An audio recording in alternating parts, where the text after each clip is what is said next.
सभी मेरे प्यारे वाईडी व्यूअर्स का वेलकम है टोटल इंग्लिश ग्रामर सीरीज के एक नए पार्ट में।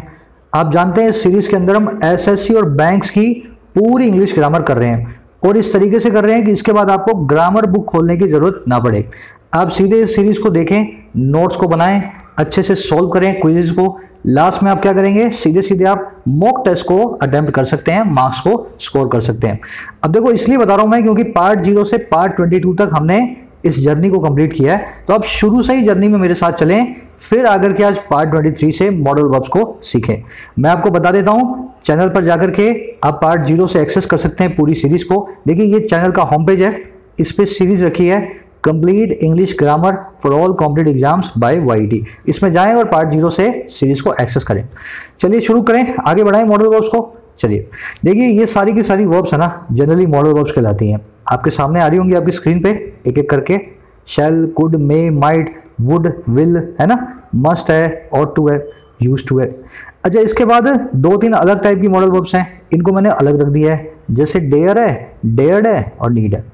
अब जो ऊपर वाला पूरा आप देख रहे हो ना, इसको कहते हैं मॉडल वर्ब्स, ये होती है 11 है ना। नीचे वाला जो आप देख रहे हो इसको बोलते हैं सेमी मॉडल वर्ब्स, ये होती है 3। तो इनफैक्ट अपने पास 11 और 3 14 मॉडल वर्ब्स होती हैं। अब ये अलग अलग बुक्स में आपको अलग अलग मिल सकता है, किसी बुक्स में आपको 13 दिखेगी क्योंकि वो क्या है, डेयर और डेयर्ड को एक ही मान लेते हैं। कुछ बुक्स में यूज टू जो है, यूज टू इसको मॉडल वर्ब नहीं मानते, तो आप देख लेना। वैसे मोटी मोटी 14 मॉडल वर्ब्स होती हैं। चलिए आगे बढ़ेंगे।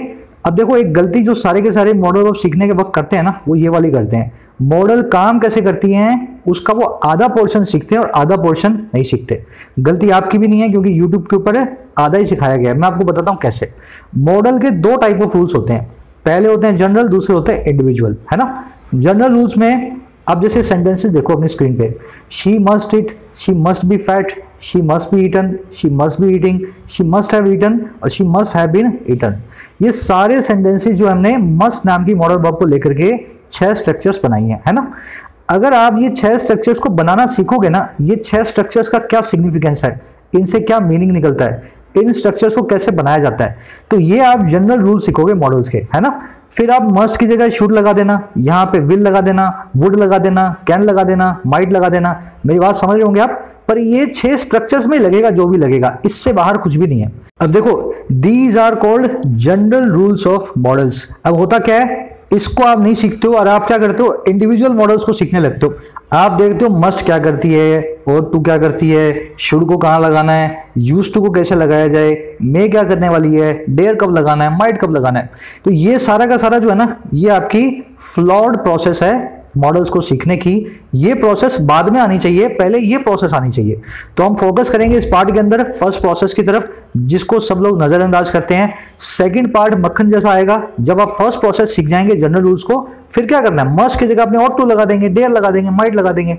चलिए आज हम जनरल रूल्स करने वाले हैं। मैं आपको एक छोटी सी चीज बताता हूं मॉडल्स को पहचानने की, है ना। सबसे पहली चीज आप समझें, इंग्लिश में ये 4 फैमिली वर्ब्स हैं जिनकी अपने हेल्पिंग और मेन वर्ब्स बनाते हैं। ध्यान से देखो, be family verbs, have family verbs, do family verbs और मॉडल फैमिली वर्ब्स। तो जो मॉडल्स की बात कर रहे हैं ना, ये एक फैमिली वर्ब्स हैं, है ना। फैमिली कैसे, इस मॉडल की फैमिली में इतनी सारी वर्ब्स हैं, जैसे हमने ऊपर देखी 14 वर्ब्स हैं। वैसे डू की फैमिली में ये 3 वर्ब्स हैं, हैव की फैमिली में भी ये 3 वर्ब्स हैं, हैज, हैव, हैड, और बी की फैमिली में 8 वर्ब्स हैं, is, am, are, was, were, be, been, been. तो ये फैमिलियां हैं 4, है ना। इन चारों फैमिलीज के ऊपर ही पूरी इंग्लिश की वर्ब जो है ना, वर्ब्स वो टिकी हुई हैं। अब इन फैमिलीज के अंदर अपने मॉडल्स को देखेंगे, ये अलग से इन पूरी फैमिली से अलग है। कैसे देखना, ये बी, हैव और डू, ये तो होती हैं हेल्पिंग वर्ब और मेन वर्ब दोनों।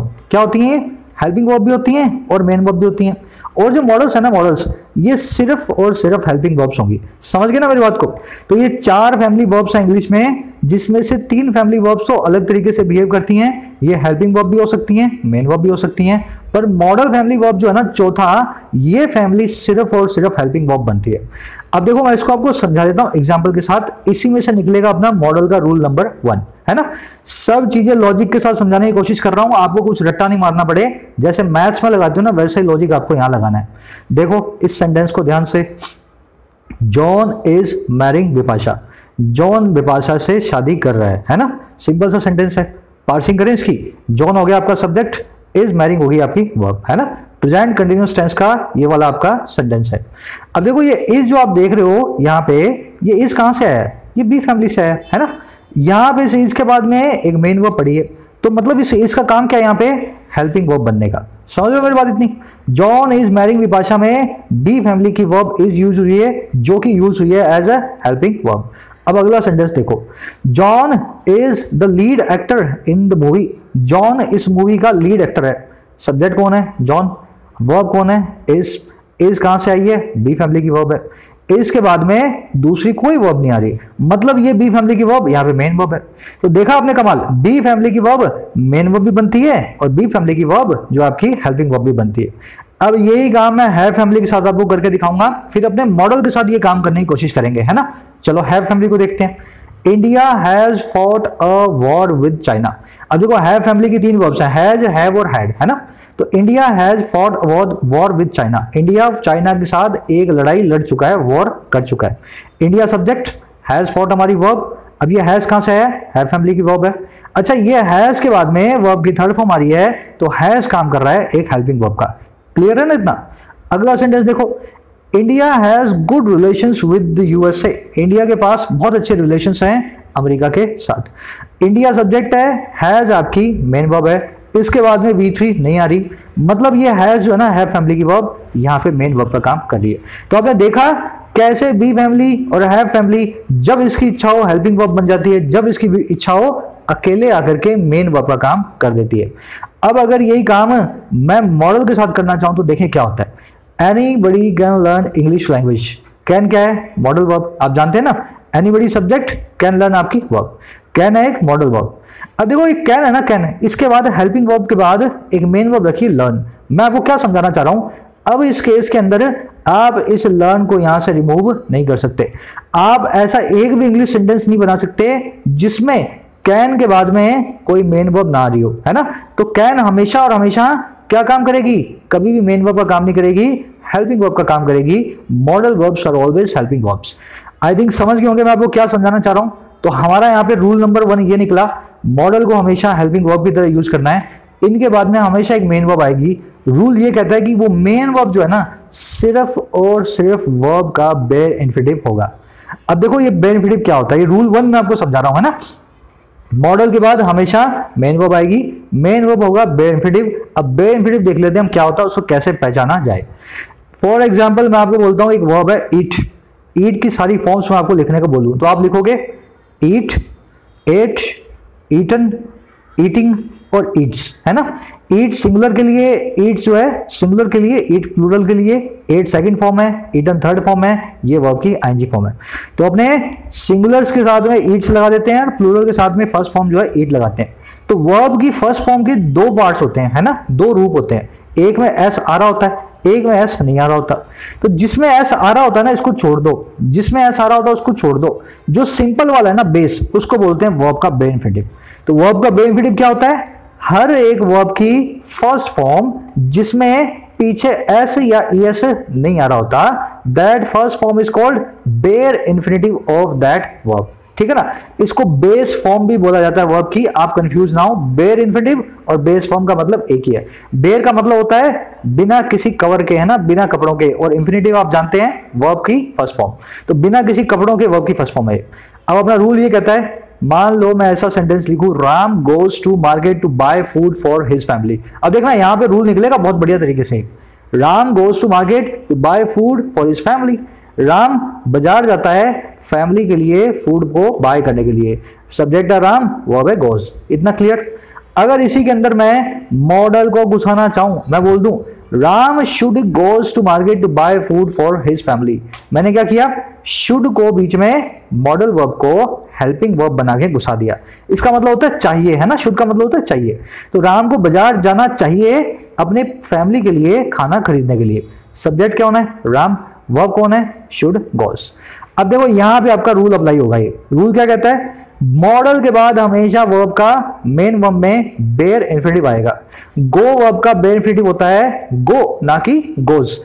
चाहे राम के लिए आपने गोज लगाया था पिछले सेंटेंस में, पर यहां पे मॉडल नहीं थी, पर जैसे ही बीच में मॉडल फंसी शुड, आपको समझ जाना चाहिए अब इसका कोई काम नहीं बचा, इसकी जगह वर्ब का बे इंफिनिटिव आएगा। तो मैं क्या लिखूंगा, इस गोज को काटूंगा और इसकी जगह बना दूंगा मैं गो। साफ कर देता हूं, साफ से आपको दिखे। Ram should go to market to buy food for his family. देखो ये रूल आप में से ज्यादातर लोग जानते होंगे, मैं आपको अच्छे लेवल के रूल भी करवाऊंगा, रूल नंबर 3 तक जब आप पहुंचोगे, 3 या 4 तक। पर मैं आपको लॉजिक के साथ समझाना चाह रहा हूं क्यों हम मॉडल के बाद में सिर्फ और सिर्फ मेन वर्ब के तौर पे बेयर इंफिनिटिव को यूज करते हैं। अब आ जाओ इस रूल का एक एक्सटेंशन देखते हैं। देखो आपने मेरे साथ हैव फैमिली की वर्ब्स को देखा, इसकी खासियत ये थी कि ये मेन वर्ब और हेल्पिंग वर्ब दोनों बन सकती हैं। अगर मैं कुछ ऐसा कर दूं, मॉडल को हेल्पिंग और हैव फैमिली को मेन वर्ब बना दूं, तो हमारा एक और रूल निकलेगा। अब देखो ध्यान से, Ram has gone to market to buy food for his family. Ram बाजार जा चुका है अपनी फैमिली के लिए फूड खरीदने के लिए, है ना। तो राम सब्जेक्ट, हैज गॉन हमारी वर्ब। सेंटेंस है प्रेजेंट परफेक्ट टेंस का, ये काम हो चुका है। अब इस सेंटेंस के अंदर मैं क्या करना चाह रहा हूं, मॉडल को घुसा देना चाह रहा हूं। अब मैं कैसे बनाऊंगा सेंटेंस को, राम इस हैज गॉन से पहले should has gone to market to buy food for family. Ram बाजार जा चुका होना चाहिए, शुड हैज गॉन बाजार जा चुका होना चाहिए फैमिली के लिए फूड को लाने के लिए। ये should have gone, would have gone, ये सब आप देखेंगे मेरे साथ आगे। अभी इसका लोड ना लें, सिर्फ स्ट्रक्चर को समझें। शुड को मैंने हैज गॉन से पहले घुसा दिया, हैज को मैंने यहाँ पे इसके पहले रख दिया, तो इससे मेरा एक नया सेंटेंस बना। अब देखो दिक्कत क्या है, शुड के बाद में इस मॉडल के बाद में मेन वर्ब आएगी बेयर इंफिनिटिव, या जो भी आएगी ना वर्ब वो बेयर इंफिनिटिव ही आएगा अगर हेल्पिंग वर्ब भी आ रही है तो। अगर इस सेंटेंस में आप ध्यान से देखो तो शुड के बाद में पड़ा है हैज। हैव फैमिली का बेयर इंफिनिटिव हैव होता है, ना कि हैज होता है। तो रूल नंबर 2 क्या निकला, मॉडल के बाद में कभी भी हैड या हैज नहीं लगेगा। आपको लगाना है हैव फैमिली में से तो सिर्फ और सिर्फ हैव लगाओगे, चाहे राम बचाओ, चाहे राम की जगह कोई प्लूरल नाउन हो, किसी के लिए भी आप हमेशा हैव को यूज करेंगे, हैज को मॉडल के बाद में यूज नहीं करेंगे। तो सेंटेंस ऐसा बनेगा, Ram should have gone to market to buy food for family. I think clear हो रहा होगा आपको क्यों हम सिंगुलर सब्जेक्ट के बावजूद होने के मॉडल के बाद में हैज नहीं लगाते, क्योंकि हमें हैव इसलिए लगाना होता है क्योंकि हैव फैमिली का बेयर इंफिनिटिव हैव ही है। चलो आगे बढ़ते हैं। अब इसका एक और एक्सटेंशन देखते हैं डू फैमिली के साथ। डू फैमिली में भी 3 वर्ब्स हैं, डू, डज, डिड और डन, है ना। 4 तरह की वर्ब्स हैं। अब इनको अपने देखेंगे। एक सेंटेंस देखो, Ram does this every day. Ram ये काम हर रोज करता है, Ram does this every day. Subject है राम, डज है हमारी मेन वर्ब। अब इस सेंटेंस में हमने शुड डाल दिया बीच में, Ram should does this every day, है ना। शुड को बीच में घुसा दिया, शुड नाम की मॉडल जैसे ही लगी, अब देखो सब्जेक्ट है राम, हमारी वर्ब है शुड डज। जैसे ही शुड लगी, इसने मेन वर्ब के तौर पे लेना था बेयर इंफिनिटिव को। डू फैमिली का बेयर इंफिनिटिव हमेशा डू होता है, डज, डिड और डन का कोई काम नहीं है मॉडल्स के बाद। तो मुझे बोलना चाहिए राम शुड, डज को काट के do this every day. Clear हो रही है चीजें। डू फैमिली में से सिर्फ डू आएगा मॉडल्स के बाद, हैव फैमिली में से सिर्फ हैव आएगा मॉडल्स के बाद, और किसी भी दूसरी वर्ब का हमेशा एस या एस के बिना बेयर इंफिनिटिव आएगा मॉडल के बाद। अब देखो ये सीख लिया आपने मेरे साथ रूल नंबर 1। अब बढ़ेंगे जनरल रूल नंबर 2 की तरफ, नई स्ट्रक्चर्स निकलेंगी। अब देखो ये ईट वर्ब की 5 फॉर्म्स आपके सामने लिखी हुई है ना, ईट, एड, ईटन, ईटिंग और ईट्स। अब मान लो सर मेरे पास ऐसा एक सेंटेंस आ जाए जिसमें Ram should rich, Ram should rich, Ram हो सब्जेक्ट, शुड हो उसकी वर्ब और रिच हो इसके बाद में एक एडजेक्टिव। मतलब कहने का क्या, आपने बोला सर मॉडल के बाद में वर्ब का फर्स्ट फॉर्म आना चाहिए बेयर इंफिनिटिव, पर सेंटेंस ऐसा आ जाए जिसमें वर्ब रखी ही ना हो, सब्जेक्ट के बाद में मॉडल आ रही हो, मॉडल के बाद में नाउन या एडजेक्टिव आ रहा हो। तो इस केस में क्या करना है, अब ध्यान से देखो, ये रूल नंबर 2 है अपना। मॉडल के बाद में अगर नाउन एडजेक्टिव आ जाए, वर्ब की फर्स्ट फॉर्म ना पड़ी हो, मॉडल के बाद में नाउन एडजेक्टिव आ जाए, वर्ब की फर्स्ट फॉर्म ना पड़ी हो, तो आप बीच में एक स्टेपनी घुसाएंगे बी नाम की, ठीक है ना। क्या घुसाएंगे, बी नाम की एक स्टेपनी को घुसाएंगे। तो ये राम शुड रिच, राम को अमीर होना चाहिए, राम शुड रिच, राम को अमीर होना चाहिए। तो मैं इसको लिखूंगा Ram should be rich, Ram को अमीर होना चाहिए। समझ गए ना बी क्यों घुसाया, क्योंकि बी जो है बी फैमिली की हेल्पिंग वर्ब है। ये जो है बेस फॉर्म भी होती है वर्ब की, शुड के बाद में आकर के हमारे रूल को सेटिस्फाई करती है और सेंटेंस का मीनिंग भी चेंज नहीं होने देती। तो राम शुड बी रिच, ये हमारा सेंटेंस होना चाहिए और इसका मतलब होगा राम अमीर होना चाहिए, है ना, राम को रिच होना चाहिए। इसी तरह आप ऐसा बोल सकते हैं Ram may be an actor, है ना, शुड की जगह मे लगा दो, राम एक एक्टर हो सकता है, एक्टर यहाँ पे एक नाउन है। अच्छा, इसकी जगह आप शैल भी लगा सकते हैं, Ram shall be successful, Ram future में शैल बी, फ्यूचर में कामयाब होगा, शैल बी सक्सेसफुल। तो इस तरीके से आप कभी भी किसी मॉडल के आगे नाउन या एडजेक्टिव पढ़ाओ तो बीच में घुसा देंगे बी। ये आपका रूल नंबर 2। समझ गए होंगे आई थिंक। बड़े रूल नंबर 3 की तरफ चलो। अब देखो रूल नंबर 3 क्या कहता है, सर मान लो आपने बोला वर्ब की फर्स्ट फॉर्म चाहिए, ना तो वर्ब की फर्स्ट फॉर्म रखी है, ना कोई नाउन रखा है, ना कोई एडजेक्टिव रखा है, हमारे को तो वर्ब की थर्ड फॉर्म दे दी किसी ने, राम शुड ईटन, है ना, Ram should eaten, Ram subject, should verb, eaten आपकी वर्ब की थर्ड फॉर्म। वर्ब की सेकंड फॉर्म मॉडल के बाद कभी भी नहीं आएगी, वर्ब की थर्ड फॉर्म जरूर आ सकती है, पर मॉडल के साथ उस सेंटेंस में वर्ब की सेकंड फॉर्म का कोई काम नहीं है ना, उस क्लॉज में। अब राम शुड ईटन वर्ब की थर्ड फॉर्म है, अब इस पे क्या रूल लगेगा सर ये बताओ। अब ध्यान से देखना, रूल नंबर 3 ये कहता है अगर मॉडल के बाद में वर्ब की थर्ड फॉर्म आ जाए, अगर मॉडल के बाद में वर्ब की थर्ड फॉर्म आ जाए तो आपके पास 2 ऑप्शन है। ऑप्शन नंबर 1 क्या कहता है, आप हैव लगा दें मॉडल और वर्ब की थर्ड फॉर्म के बीच।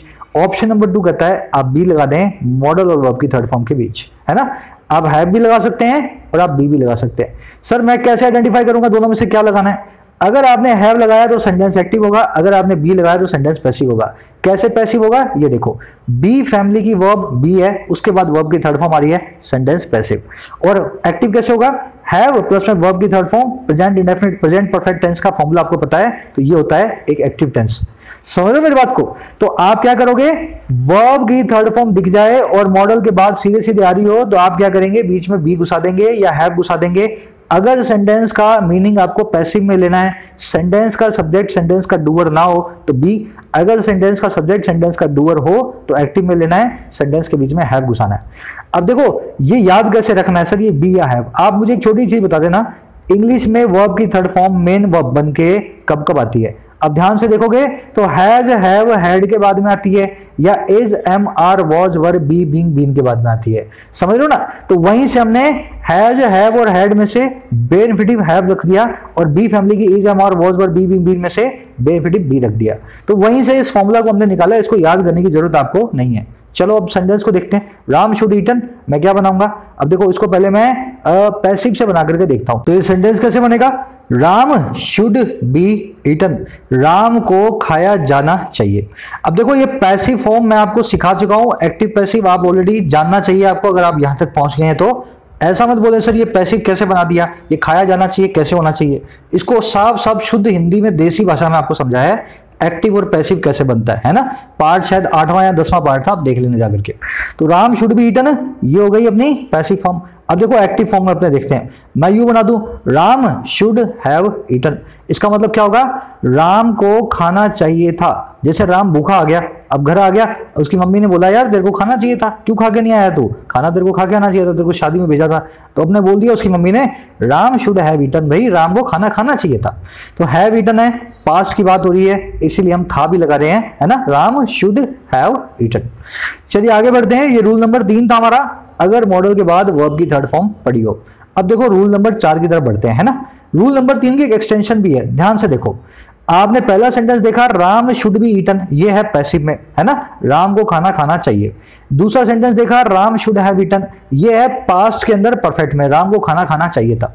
मैं इन दोनों को मिक्स भी कर सकता हूं, मैं पास्ट में एक पैसिव भी बना सकता हूं वर्ब की थर्ड फॉर्म से। देखो इसको मैंने एक्सटेंड करके लिखा है, ध्यान से देखना, ऑप्शन नंबर 3। आप बीच में बी और हैव की जगह हैव बीन भी लगा सकते हो, बी और हैव की जगह हैव बीन भी लगा सकते हो।